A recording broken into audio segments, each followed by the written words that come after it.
Next, let's check out the Kizer Feist. The Feist is a Justin Lundquist design. All right, let's see what we got here. 154 cm Blackstone wash denim RD and steel liners. All right, 2.8 inches. Made in China, so in case you didn't already know, right? Kizer knives are made overseas in China. That's not indicative of cheap tools or anything, right? That's just, they do make very good EDC quality knives. So what do we have here? We have the sticker right there for Action for You. Then we got the Kizer wiping cloth going on there. And we got the sort of warranty instructions, product details, things like that. You're welcome to pause the video right there. Enjoy that 4K resolution, which we are recording in these days. And yeah, so now that we got that taken care of, the next thing to know is this new packaging from Kizer, right? They weren't doing this before, but as of recently, they are now sending knives in this sort of denim jean, right? Sort of fabric, kind of like a taco burrito looking wrap. And then we got the nice leather embossed Kizer logo there, product denim. And yeah, it looks good. This is also detachable as well. So that's pretty neat, right? And yeah, let's take a look inside. We have the knife itself. We have multiple pockets, right? Even including a very small one too. So you can put your whole EDC right here if you wanted to. That's pretty nice. We have some additional hardware in black, which is matching what sort of the aesthetics of this knife are. And without further ado, let's go ahead and take a look here, ladies and gentlemen. Let's see. Right out of the plastic little pouch right there. And bam, here it is. This is the Kizer Feist. Let's have a feast.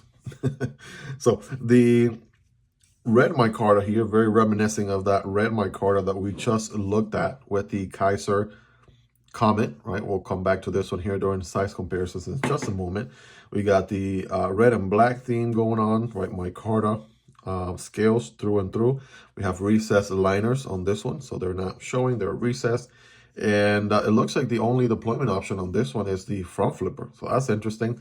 There's no button lock, there's no back flipper, there's no thumb studs. So what that provides for though is a very elegant, check this thing out, very streamlined, very narrow knife. The blade tucks into the handle about 95, 96% of the way. So that is pretty good, right? It's also very lightweight, very kind of nice and compact, right?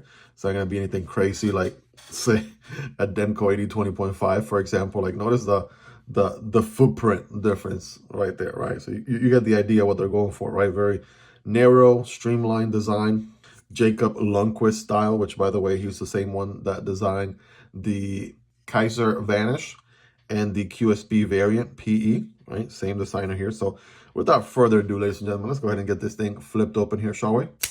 Oh, bam. Holy smokes. That flipped a lot easier than I thought, right? A lot easier than I thought. Let's do that again. Bam. All right, check out that opening. That is one snappy opening right there. And I'm doing the reach around. Let's do the actual standard front flipper. Oh, that feels just as good. Bam. All right, what about the side of the index finger? All right, that feels just as good. There we go.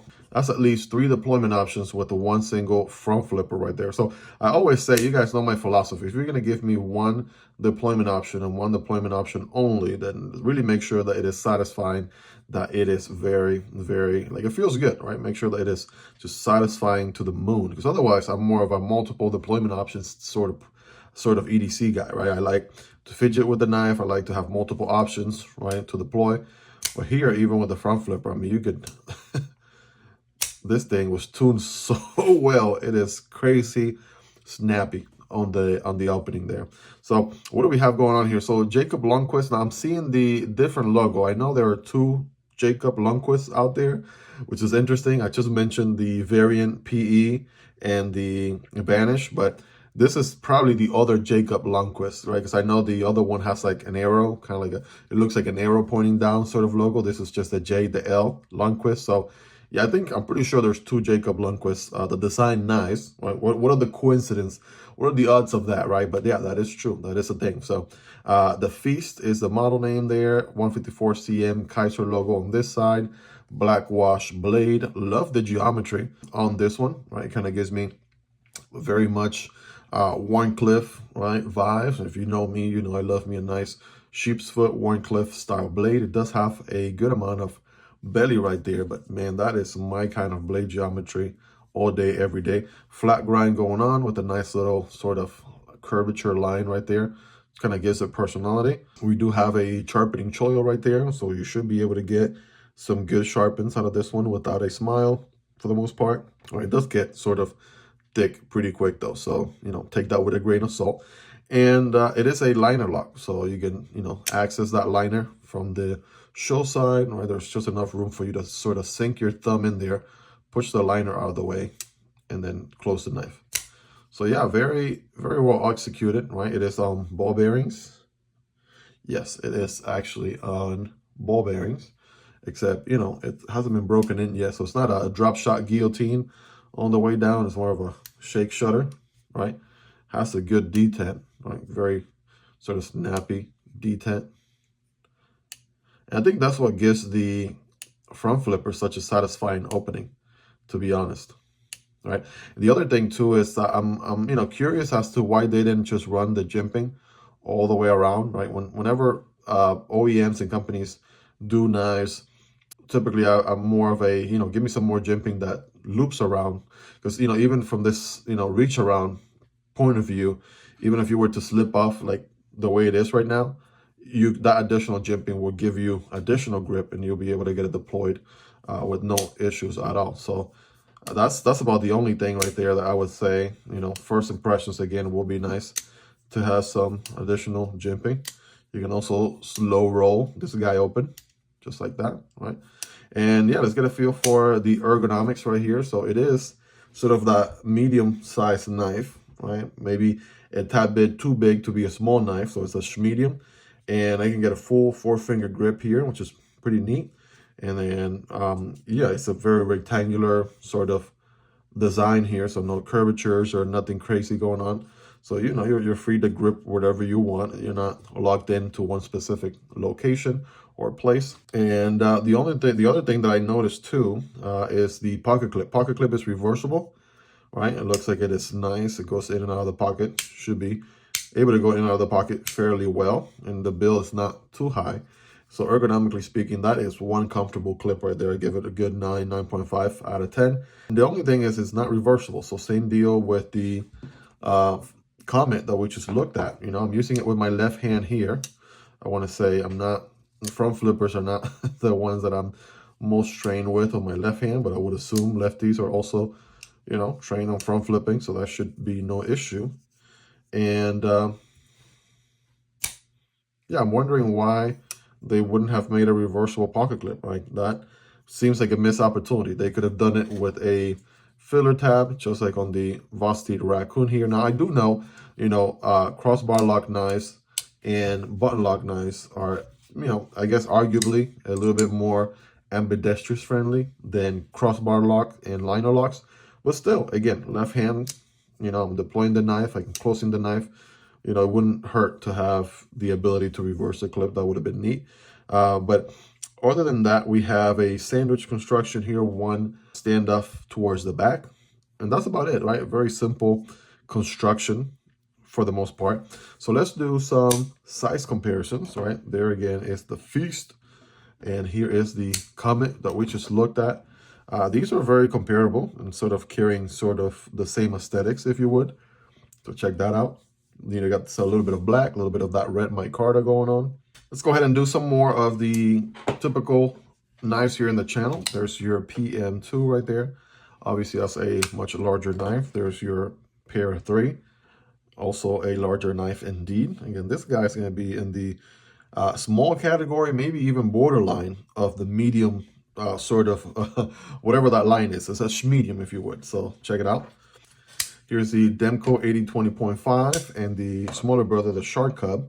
So even the Shark Cub is going to be a little bit bigger right there, as you can see, like a 1/4 inch in the front, 1/4 inch in the back, maybe like 1/2 inch overall. Here's your Civivi Vision FG and your Sentinel Strike. Sentinel Strike is going to be a much larger knife, no doubt. The Vision FG is a large knife and obviously much larger than the Feist. I still think that's a pretty cool name, by the way. The Feast. And last but not least, here's the Vosteed Raccoon and the Pyrite. Very popular EDC knives in the budget category right there. Both of them are going to be a little bit bigger. Again, I think the idea here with the Feast is to create a much smaller EDC knife, a little bit more carryable, lightweight, more streamlined, narrow, right? So, it has this, definitely has that going for it. But right now, this is just an idea here, just to give you a ballpark size-wise, how it compares to some of those other knives. So in case you own any of those, right, you get a feel for it size-wise. But man, I'm really digging the geometry here. It looks really, really nice. And let's go ahead and do our scientific paper cutting test. Again, 154 cm. Ooh, yes. Check out them swirls right there. That is beautiful. All right, that is, wow. One beautiful. This is a factory edge. Keep in mind it's not brand new, right? Obviously, it has already been seeing some use as part of Lefty's knife pass around. So, well, bam, check that thing out. Wow. Yeah, this thing is a laser beam, guys. Check this thing out. Wow. So yes, obviously it's gonna cut paper all day, every day, right? Obviously gonna be pretty good for, your pinch grip or utility cuts or draw cuts as well. You have a tip that it's not nice. It's not the lowest, but I mean, it's significantly low, right? There are some people might even arguably call this thing a drop point. So I can do some of that thrust and cut like that with the tip right there. So obviously we know it's going to cut paper all day, every day. What about some cardboard? Okay, so I got a piece of cardboard here from Amazon. There's your Amazon smile right there. And a section of it is single wall, and a later section here is dual wall cardboard. So I'm going to start here left to right. Remember, when cutting cardboard, don't cut perpendicular, but rather at an angle like this for the best cutting experience. And it's going to look something like this. I'm going to do a little bit slower at first. There we go, so you can get a feel for it. So yeah, it's going to cut really well. Now, you don't have the longest cutting path, but what you have here is very functional. And again, this is a flat grind, so that's very efficient, very slicey to say the least. Now, this next section, I'm going to cut single wall, and then it's going to get into this dual wall, and that's going to be a tad bit more challenging, not just for this knife, but for any knife in general. So it's going to look something like this. All right, and I did taper off just right there last minute, right? That's what I was talking about as far as cutting length in the blade there. All right, check it out. Yeah, even though it slows down towards the back end, because obviously you're cutting through more material, right? Still doing pretty good. Very, very solid cutting right there. Check that out. The whole section right there was dual cardboard.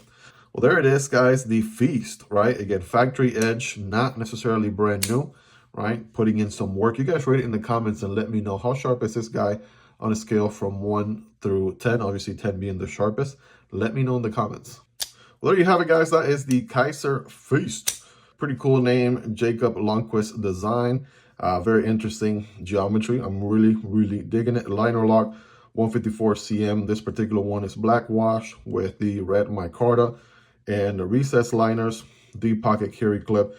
And yeah, I am loving it. The front flipper is the only deployment option once again, but you can deploy this thing multiple different ways. So you can get your front flipping game on right there. And again, my philosophy is that if you're going to give me one deployment option, right, better make sure that it is really tuned to perfection. And that is the case right here. Now, I'm not sure the price on this one. So obviously by the time you're watching this video, I would have edited and obviously looked up the knife in different websites. I'll link to all the different sites that this guy is available right down there in the description and the pinned comments. It does help out the channel when you use those links, but that is entirely up to you and at zero extra cost. Now, with that in mind, I wonder if there are other variants to this one, right? Like a satin finish will be nice. Different color micarta will be pretty interesting as well. So I'll definitely, again, check all those variants down in the description through those links because I feel like, again, Jacob Lundquist here knocked out this design out of the park, and I am a huge fan.